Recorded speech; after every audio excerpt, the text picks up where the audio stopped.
everyone. Thank you so much for being with us today. Today, with me, I have someone very special. I have Rebecca Babcock. Hi, Rebecca. Thank you for being with us today. Thank you for having me. Rebecca, for those that have been living under a rock and don't know who she is, Rebecca is a clarity and transformation coach who helps high functioning professionals understand what's really driving their decisions before they try to change anything on the surface.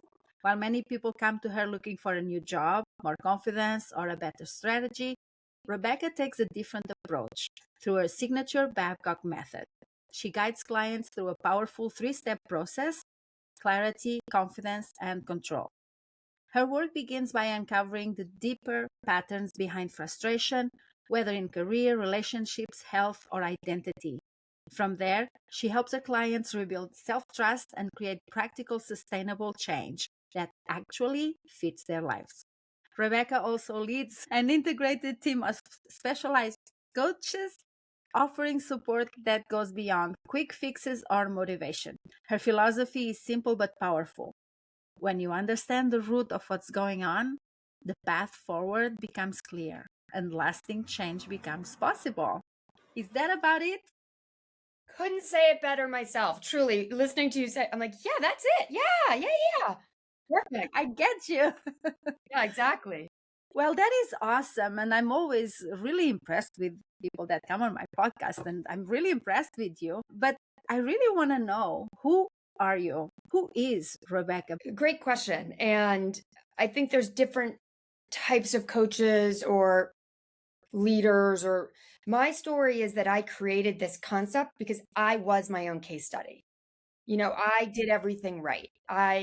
I'm sort of like a recovering type A perfectionist who checked all the boxes and discovered at 35 that even though I graduated magna cum laude from a top university and I got a job at Vogue and I married a really successful celebrity chef and I did everything right, by 35 I was divorced. My career in magazine publishing was over and I had an emergency surgery to remove my entire colon.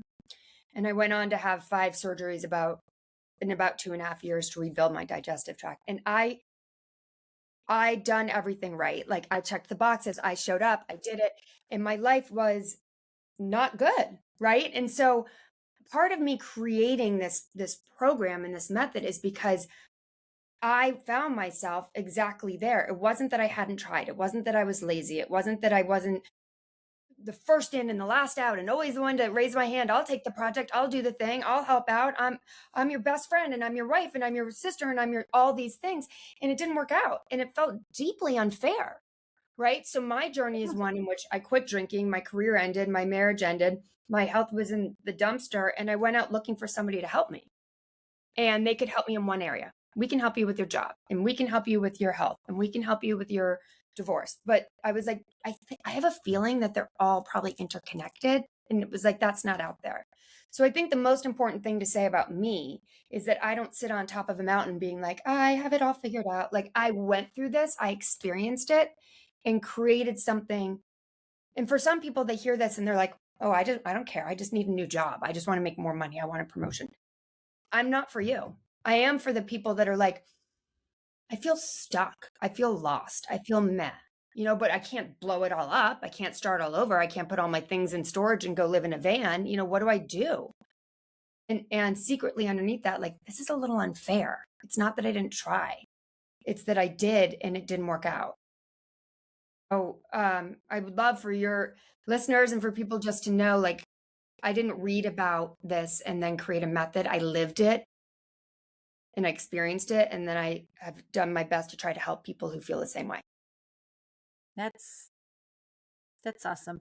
It's so funny that you say I can't put my things in storage and just go live in a van, because apparently what I see is that that's just the answer today for what we see out there, and it's really not reality. And people are living a little bit, I don't know. That's just the idea I get from being in this space and in the space where I see a lot of coaches or, selling that dream, if you will. Wherever we go, there we are. So, Exactly. right, if back before I really figured my stuff out and understood my pattern and became aware of who I am, I would have been like, I got to do van life amazingly and I need a schedule and I need to figure out exactly, like, I would have still brought that intensity and that sort of drive for external validation. And am I doing it right? Am I doing, how are my pictures? What are the, and also when I got back to real life, because you can't live in a van forever, it all would have still been there. Exactly. That is what I think a lot of people don't grasp. What made you realize that clarity needed to come before the action? Yes. So what I realized basically is that I was doing it all wrong. There was a problem, I fixed it. I jumped in, I worked harder. I just needed a bigger hammer. If it didn't work, just hit it harder. And when I guess I had the great fortune of having my life kind of implode at the same time, health, marriage, career. And when I thought about, okay, fine, well, it's all gone now. You can start all over. What do you want? And it was like, I don't want this. I can't have that. This won't work. But I didn't really know what I wanted. So, what happens, with all due respect to more traditional coaches, if you go to them and you say, I want a new job, they just get you a new job. They don't say, are you sure that a new job is going to change this internal feeling? Are you sure that you don't need to maybe work on setting more appropriate boundaries with bosses so you don't get burnout in every job, regardless of the industry that you shift into? So, I got what I asked for. And what I Mm, realized was I didn't know what I wanted. So it's been my experience, and I see it with clients all the time. They come to me and say, I know what the problem is. I need a new job. I need to make more money. I need a promotion. I need my marriage to end. And I'll say, why? And they're like, what do you mean, why? If I made $1 million, I would be respected, I would be confident, and I would be secure. Okay, so you want to feel respected and confident and secure. Well, yeah. Are you sure $1 million is going to get you there? Well, when you say it like that, I don't know, maybe it's 2 million, maybe it's a million plus a boat. So what I've discovered is that when we get to the essence of who you really are and what you really want, that's a much more effective way to get there than just by taking a whole bunch of scattered action, hoping one of those things will get you the feeling that you're looking for. yeah, I can see that. So you often say that people, try to fix those surface problems. Can you give an example of what it looks like in real life? Sure. I'll give an example about me. I had a boss who threw a stapler at my head. And that's terrible. That's legitimately, it was a certain time in the world working in magazine publishing. The Devil Wears Prada came out while I was working at, that was sort of the environment. So I hire a career coach and I get a new job. And the next boss actually harassed me. So I hire another career coach and I get another new job. And this time I change industries completely because the problem's obviously New York, it's misogyny, it's magazine publishing. So I leave that completely and I go to eBay. And I have a female boss on the West Coast. She's a person of color. So I'm like, and she recorded me without me knowing it. And just before I hired my fourth career coach, 10 grand here, 5 grand there, 7,500 here, my therapist was like, I can't watch this go on any longer. You've been coming to me for a decade talking about how much you wanted validation from your parents and how hard you worked to get them to say that they were proud of you and they loved you. You're doing the exact same thing. And clearly, it doesn't matter who your boss is, where they live, what the industry is, what the color of their skin, anything, because the issue is you're not setting appropriate boundaries. And so the first thing your boss did was not throw a stapler at your head. The first thing your boss did was probably say, I don't like that idea, or make sort of a offhand comment, but you didn't say a word about it because you needed your boss to like you and pick you and choose you and affirm you and give you a promotion and a raise and tell you you were great, except you left yourself in the process. First of all, I was mad. I was like, ew, victim shaming. And then I looked at it and I was like, I look for external. That's why my marriage didn't work out. That's why I don't eat enough and I exercise too much. That's why my jobs are so difficult. Like all of a sudden it was like, uh, uh, oh, and I don't need a relationship coach and a career coach and a life coach and a health coach. I need to heal and understand who I am when I'm not just seeking validation and appreciation and recognition, and then go do that. Right. And if that aha hadn't happened, I would have just kept hiring career coaches because I went to them and said, I legitimately need a new job. My boss threw a stapler at my head. I got to go. And they were like, absolutely. And none Yeah. of them ever asked, can you tell me a pattern of this? What's going on below the surface? Why? Not because they're bad, because that's not their job. I didn't walk in and say, I think there might be a problem with me and authority figures. Can you help me with that? I said, I thought I knew what I needed. I needed a new job. So they got me a new job. Yeah. Yeah, you're right. And I like the holistic part of it all, because actually a great career coach is not going to be able to handle all the parts to get you to, right? Yeah. That's Or they're just, I kind of think of it as a Venn diagram where over here is like, what are your skills? What are your strengths? What are you good at? And then on the other side is, what do you love? Like, if money didn't matter, if you just could follow your bliss. And but like that being life coaching and the other one being career coaching. And then somewhere where those two intersect is your real purpose, which is what I'm helping people with. But you can't get there from just talking about skills or just talking about passions. You have to really have a holistic approach to people's lives, because how we show up at work is how we show up at home. And if we're stressed out at work, we're horrible at home. And if we don't have much of a home life because we've given our whole lives over to work, then we get wildly offended when someone says they didn't like the project because we don't have ways to balance out our work persona with our life. It's all so deeply integrated that even the concept of trying to separate it, once you say it, like when I say it out loud, it's like, yeah, that's crazy. Why did we ever think we could do that?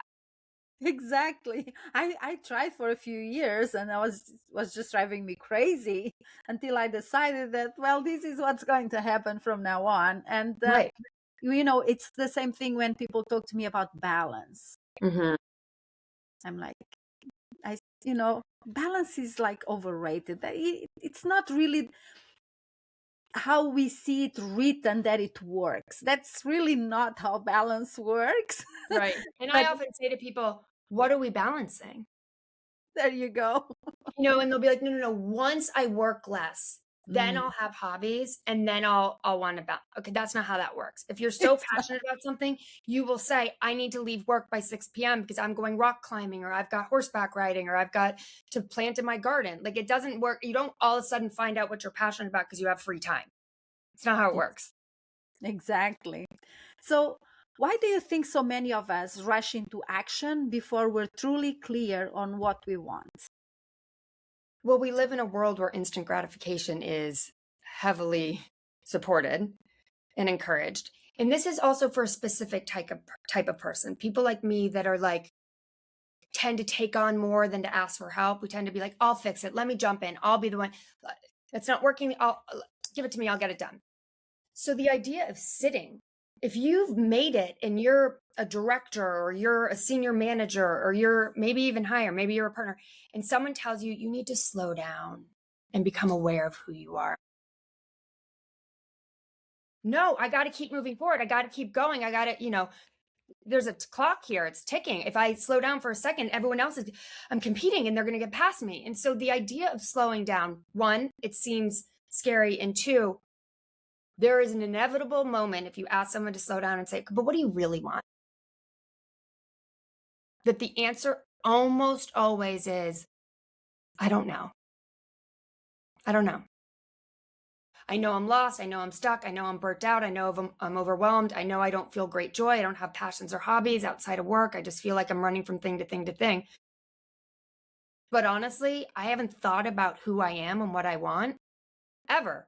Because at least my story was, I worked hard in high school to get to college. I worked hard in college to get a job. I got a job to get another job. I got another job to get what do I want? I don't know. I've just been trying to achieve because that's what we're supposed to do, right? And then once you get to a certain level, you make a certain amount of money or you get a certain title, you feel good, right? Yeah. Do you? Do you? Do you though? And Yes, to me, that this also, just expectation. to say this really quickly, it also Mm, doesn't mean everyone should quit their job and become a coach. Everyone I talk to, I'm like, do not quit your job. Take the health insurance, take the paycheck, look at what's going on inside of you. Because I was going to seek external validation wherever I worked, right? So right. quitting wasn't going to be the solution. Mm, Finding a way of interacting with people and being in myself that allowed me to feel confident was the solution. And then I could apply it to career and relationships and life and health and all these other areas. Yeah, I see that when you say it like that, absolutely. But, I think we also rush because, again, we are looking for that validation from everybody else. It's the expectations. And sometimes we put those expectations on ourselves, and other times they are Absolutely. very real, right? Right. And they're both, because once you build that people expect something of you, and all of a Mm, sudden you wake up one day and say, "Oh, I'm overtaxed, I'm overburdened, I'm burnt out." Like you got to unravel. Like there, you got there for a reason, right? yeah. Um, and again, that's not victim shaming, but I often use the analogy of, you know, did they ask for your help or did you jump in and give it? Ooh, if you weren't going to get any praise or it wouldn't secretly benefit you, would you still be doing that thing that you're doing? Did you teach them how to fish or did you fish for them? And these people that come and say, I'm so burnt out and I'm overwhelmed, have to pause for a minute and be like, you're right. There was a time in my life where it benefited me to be the one to jump in and help and fix. And that got me here. But now it's going to keep me here because I'm overburdened. I'm over absorbed. Like I'm absorbing all the issues and all the challenges. Yeah. Yeah, we don't often look at things that way. And when we sometimes someone points it out, or when we think, oh, I can't do this anymore, we tend to be the victim then, instead of just owning and really looking into to see exactly what's going on. And it's not to blame, right? It's just that life is gray and nuanced. Like generally we play a part in our own lives. So being Yeah, able to recognize that can allow you to actively choose. It's not that you're going to stop taking action. You're just going to sure. take more aware, clear, aligned action because you actually know who you are and what you want and what's important to you so that you can make decisions and actions that align with that, not just reactive. Oh my God, the house is on fire. Hurry up, get everyone out. Because that's really the problem, because when you love what you do, when you want to show up, when you show up, you keep showing up and you keep doing the things. It's just the energy is different, I feel, you Yeah, know absolutely. And what I'm talking about is not showing up. yeah. It's knowing what you're uniquely qualified to step in and help with and what isn't yours to step in and help with. Did they ask for your help or did they ask for help? Ooh, right? You ask the hard questions. Yeah, and the feedback I get on that is for some people it's too much, but for other people they're like that saved me like 5 years of therapy or deep introspective work because one of the things I often say to people and people who work with me choose to work with me really resonate with this. It's a very specific feeling and I say, "Do you ever feel lonely in a crowded room?" And people that end up becoming my clients are like, "How did you know?" And other people are like, no, I just want a promotion. So sometimes it's just if you say something in a straightforward way, if it doesn't resonate, but if it does, it gets right to the heart of what's going on as opposed to kind of going around it and around it. And how does that make you feel? And what pattern do you see? I wouldn't have ever seen that pattern. There wouldn't have been a world where I would have seen that the pattern was me, Yeah, right? Because I that's was like, well, I need a new powerful. job. I don't have Yeah, time to be introspective. I need a new job. yeah, that's powerful. So can you walk us through your framework: clarity, Absolutely. confidence, and control, and how those things work together? Yeah, absolutely.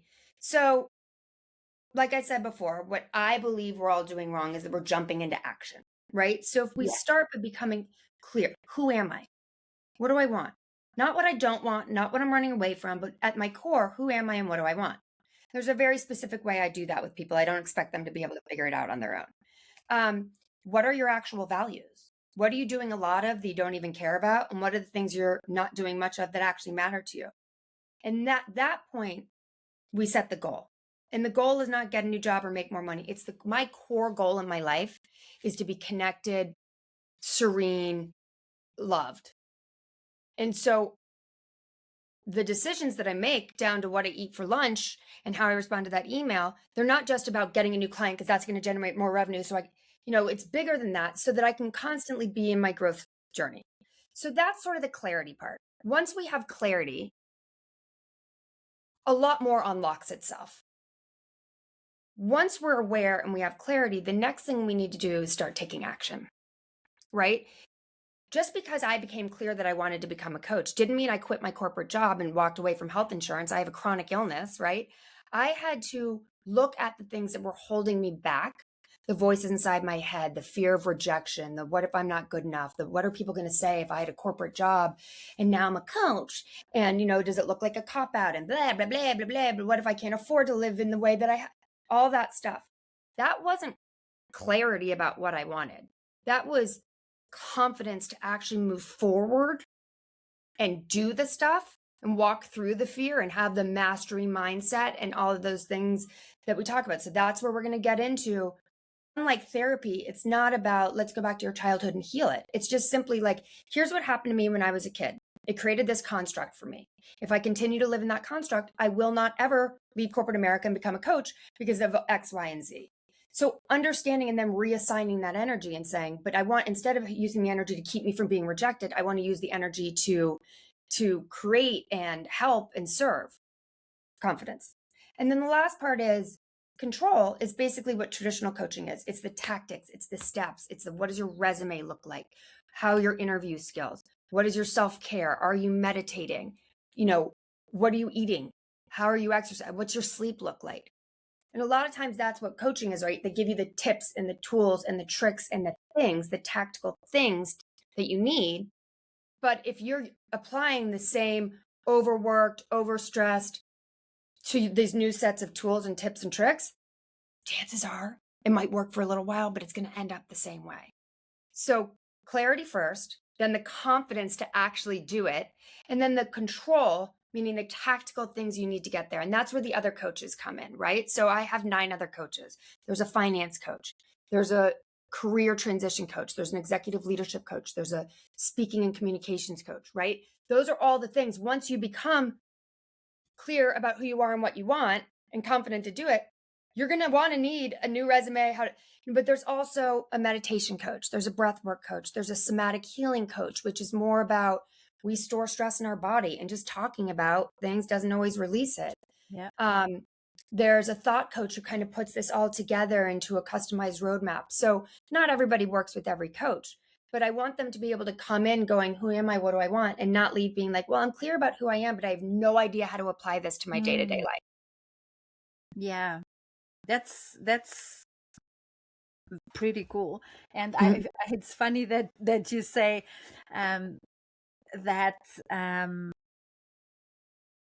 you don't just go and leave your job because there's insurance, there's a lot of things, and it just suddenly don't say, oh, I want to be a coach and off I go. I remember my therapist once. I went there and I was having a lot of issues with my job, and it was with family and all the things, perfect storm. And she said, well, do you see a solution for all of this? And I said, yeah, I know the solution. I have to leave my job. I have to quit. Yeah. And she's like, yeah, no, that's not real life. So let's back up and and that always stuck with me, every time I had that impulse to, but wait a minute. Am I running from something? Am I, if you who am quit, I? what are you doing next? How Yeah, are you going to generate revenue? exactly. And not even that. It's a little bit, for me, it was a little bit even not taking my own responsibility, not really doing, showing up as me or whoever I was being in that moment. And so that kind of stuck with me. And I'd never heard of anyone doing that. Everybody was just, yes, you're right, go and live by the river. Yeah. Like I told people stories about my boss during this, and everyone was like, oh, you poor thing. And no one ever was like, Rebecca, have you noticed that 3 jobs in a row you've had these horrible, and your stories about dating people, and you always find these horrible guys that are cheating and lying? Like, No, possible? No, couldn't be. And sometimes you do need to quit the job. And sometimes it is a system that, so I want to say something that is sort of apropos to nothing, but also everything. There's a thing that I say to clients and it upsets them at first, but it's really true. And so here's a little piece of free coaching. Most people come to me feeling stuck. They feel powerless. They feel like life's happening to them. They're overwhelmed. They're resentful. They're frustrated.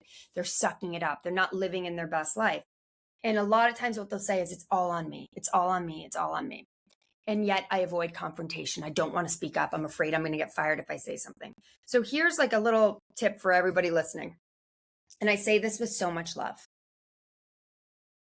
Get over yourself. Because one of two things is true. Either it's all on you, in which case you need to stand up and say, hey, it's all on me and it's too much. Or it's not all on you and you need to ask for help. But if you assume it's all on you and there's no one else you can talk to about this and no one's going to help, then yeah, it's all on you. Then you better do something about, so this idea of like, these constructs. I was talking to a client yesterday and she works in a really difficult situation. She works in mental health and there's like zero resources and so many expectations and it's so difficult. And she said to me, my boss literally told me it's all on me. And I was like, and what did you say to your boss? Well, nothing. I would get fired if I said something. Like that's an inherent broken system. If your boss tells you, no, people's mental health and safety is all on you,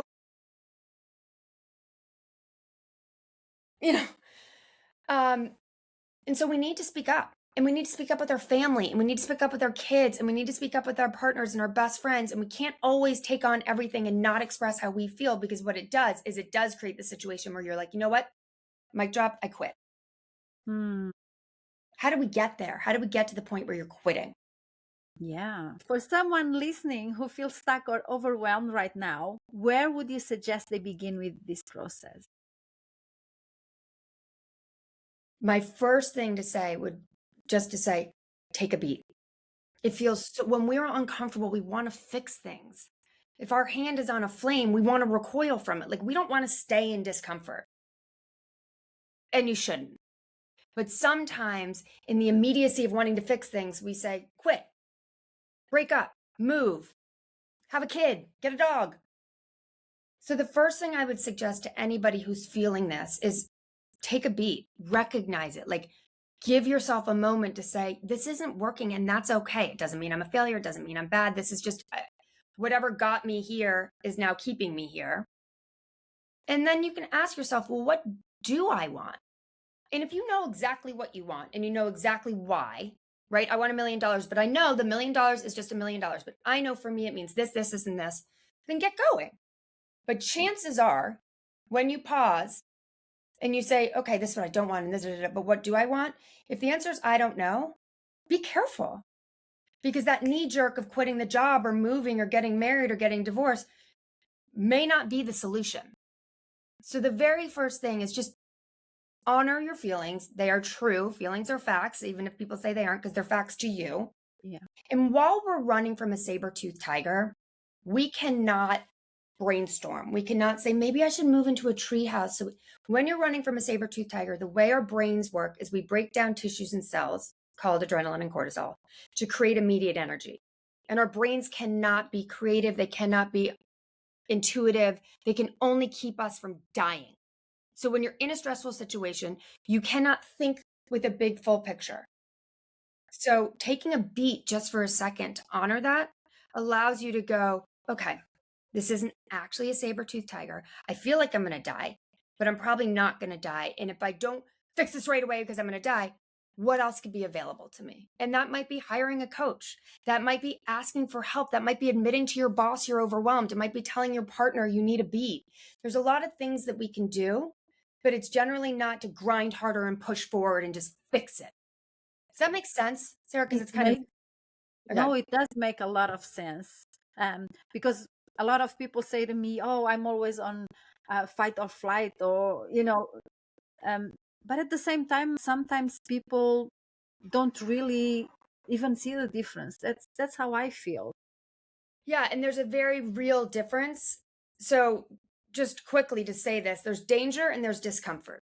Danger is, if I proceed with this, I'm going to die. I feel like I need to get in the fetal position and protect myself from death. If you're feeling that way about your job or your marriage or your relationship, you need to get out. But a lot of times what we feel is discomfort. I'm afraid. What if I mess up? What if I do it wrong? What if I fail? What if I look stupid? What if I don't make money? What if I get rejected? What if they don't like me? What if it doesn't work out? That's discomfort.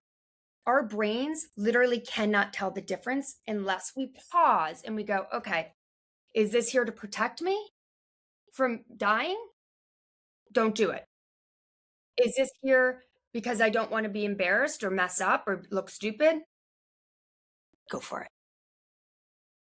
Love it. Many of the women listening are in a season of reinvention. What tends to shift internally for women at this stage of life? Less F's given. That's what you see all the time. Like, and you can see it on all the social media platforms. Like, I will no longer care about what I look like, whether or not the food is good, all these things. But, there's this concept of the second mountain. And the first mountain is you get the job, you achieve, you get the title, you have the babies, you get married, you do the things. And then for a lot of people, they get there and they go, that's not it. And then that second mountain is, well, who am I really? What do I really want? What's important to me? And I think women, especially, we tend to be caregivers. We tend to be the ones that jump in and fix and solve in all aspects of our lives. And so it is inevitable as women that we will go through a stage of burnout, overwhelm, exhaustion, resentment, frustration. And I think in the reinvention phase, it's not, and I know this is cheesy and people say it, but it is not selfish to be exactly who you are. And you can't be the best mom and wife and sister and teacher and lawyer and leader. And what we as women really don't do well is we say, do as I say, not as I do. We tell other people, like, you don't take on so much, set boundaries, like, make sure you take Sundays off of work and just relax. And then we're sending the emails on Sundays. So we have a priority, we have an obligation as successful women to walk our own talk. If I had a dollar for every time a successful female leader comes to me and says, well, I tell my team not to do that, but I have to do it. So the second mountain is about, like, what if it wasn't just about climbing higher and achieving more? It's still the same thing. When you quiet down the noise and the obligation, who are you? What do you want? What is your legacy? What do you want to leave having done? Does it align with the things you're doing now?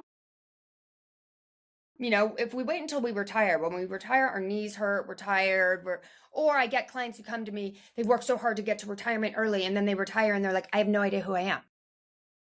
All I've done is checked all the boxes. So, I mean, in my age, in this season of my life, I'm becoming more honest and vulnerable as a way of being powerful and saying out loud what a lot of people don't say. It's hard. Perimenopause sucks. Yeah, I know. I have a chronic illness and I'm 11 years sober through a 12-step program. And in both of those experiences, it's been in sharing with others what I've been through that allows people to go like, oh, you too? Oh, okay, cool. So I think in this season of transition for women, it's our time to share honestly and vulnerably and not be like, oh, is the ceiling going to fall in? But what actually happens instead is what you've created here, right? It's by sharing more honestly that we create more community and more connection. I agree. How can someone start rebuilding self-trust if they feel disconnected from themselves? I hate to answer the same way on everything, but my tendency was to go and, go, push, push, push, do. And it felt unsafe to slow down and to pause because I didn't know what would be in the pause. So if I just keep going, I don't have to stop. So if you're trying to rebuild self-trust, the first thing you have to do is start to trust yourself, right? You got to kind of take the action. I hate fake it till you make it, but in terms of our neuroplasticity, that's kind of what you have to do. Yes. So you won't get self-trust by pushing harder, by working harder, by grinding more, by adding hours, by waking up earlier and staying up later. You're going to build self-trust by taking messy action. Don't wait until it's perfect. Try something. If it works, great. You keep doing it. If it doesn't, Why? Let's get more clarity on why it didn't work. Now I've got a chance to do it differently. But it doesn't come from working harder and pushing more. Yeah. And I like that you are repeating the answers, because we need to hear this. We really need to hear this, and stop just living the way we've been living for the most part until now. Yeah. I mean, look, I had no intention of slowing down and pausing. My life literally, when you have no job and you have no health and you have no husband and like, not that you have to have a husband, but like everything fell apart at the same time. I didn't even want to pause then. I immediately hired a career coach for, but the reality was what I had built wasn't working. And I didn't trust myself because I hadn't ever stopped and listened to what I wanted or needed. I just kept going faster, hurry it up. Got divorced. I was like, I need a new husband. Let's go. I need a new job. I need a new husband. How quickly can we do these surgeries? I got to get back. And that forced pause is what allowed me to go like, oh, this life that I built, it's bananas. Yeah. What's one common pattern you see in high achieving women that might actually be keeping them stuck? They take on too much. They don't step in when they're an expert on things. They just step in, right?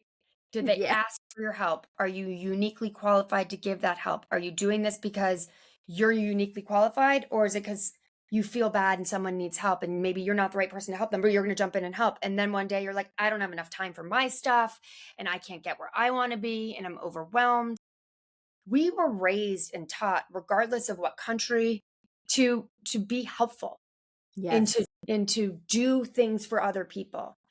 The highest burnout rates in any industry are the ones that are the most selfless, because it's like we all miss the day in school where it was like, if you are not taking care of yourself first, you will never be able to help in the way that you are uniquely qualified. When you were born and put on the planet Earth, you were here to do something.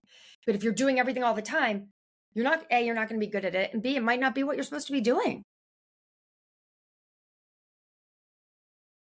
All the women in my family never took care of themselves. It wasn't a thing.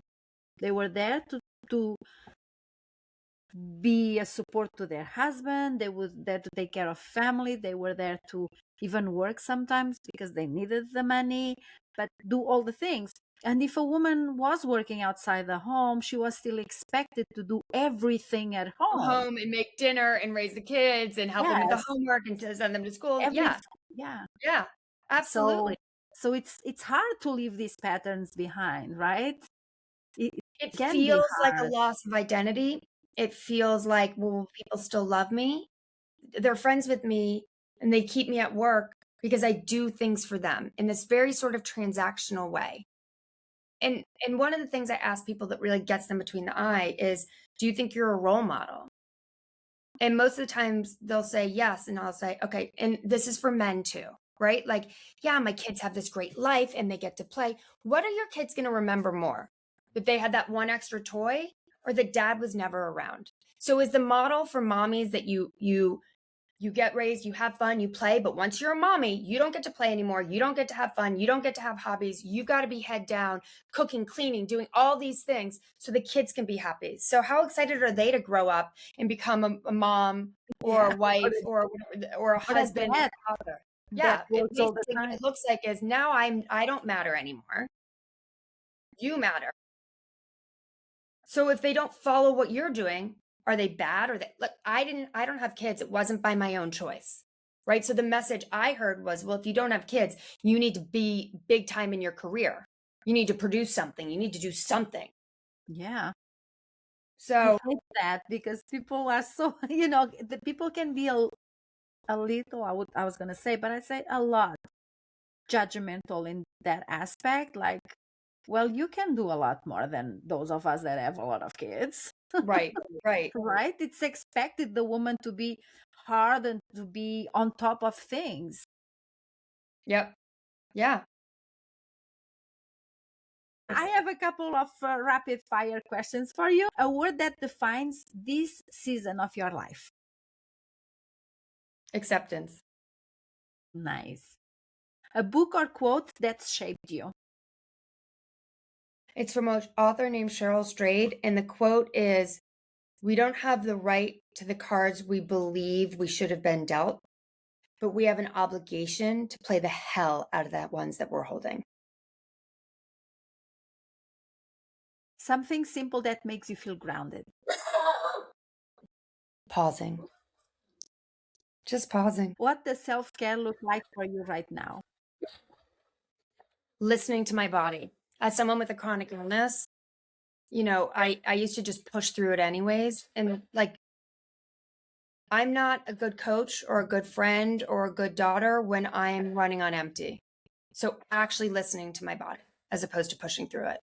Mm. And where can people connect with you or learn more about your work? I have a website. It's my name. It's Rebecca Babcock Coaching. And that's the easiest way. From there, you can find me in a whole bunch of other ways, but that's really the best one. Rebecca, thank you so much.